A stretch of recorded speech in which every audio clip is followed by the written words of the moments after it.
Hello बच्चों, आइए इस प्रश्न को देखते हैं। ह्यूम्युलिन के उत्पादन में शामिल कुछ चरण यहाँ दिए गए हैं। सही क्रम को चुनिए। 1. मानव इंसुलिन के लिए जीन या डीएनए का कृत्रिम संश्लेषण। 2. बायोरिएक्टर्स में पुनर्योगज ई कोलाई का संवर्धन। 3. ह्यूम्युलिन का शोधन। 4. मानव इंसुलिन जीन का प्लाज्मिड में समावेशन। 5. पुनर्योगज प्लाज्मिड का ई कोलाई में प्रवेश। 6. ई कोलाई से पुनर्योगज जीन का उत्पादन करना।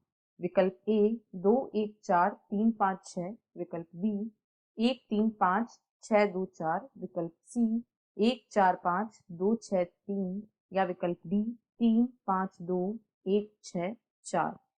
इस प्रश्न की जो मुख्य अवधारणा है, वह है ह्यूम्युलिन। ह्यूम्युलिन क्या होता है? सबसे पहले यहाँ हम इसे देखते हैं। ह्यूम्युलिन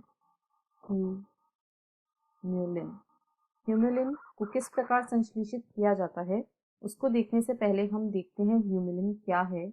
यह मानव इंसुलिन होता है। यह मानव इंसुलिन है जिसे आनुवांशिक अभियांत्रिकी तकनीक द्वारा तैयार किया जाता है।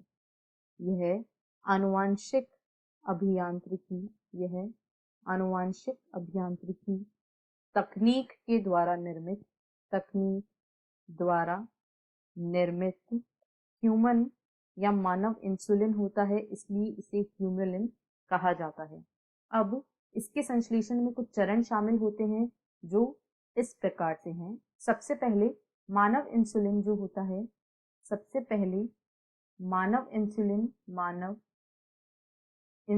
होता है, उसके लिए आवश्यक जीन का कृत्रिम संश्लेषण होता है। यानी सबसे पहले आएगा 1।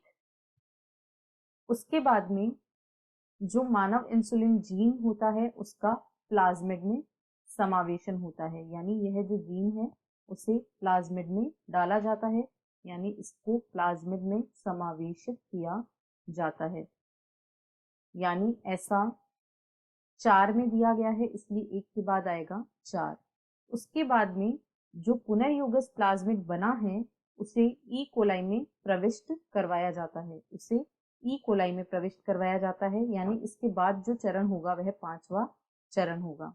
अब इसके बाद क्या होता है कि जो ई कोलाई में इसे हमने प्रवेश करवा दिया, उसके बाद जो बायोरिएक्टर होते हैं, जैव रिएक्टर होते हैं, उनमें इस पुनर्योगज ई कोलाई का संवर्धन किया जाता है। बायोरिएक्टर्स में इन पुनर्योगज ई कोलाई का संवर्धन किया जाता है और ऐसा कथन 2 में दिया गया है, यानी इसके बाद 2 आएगा।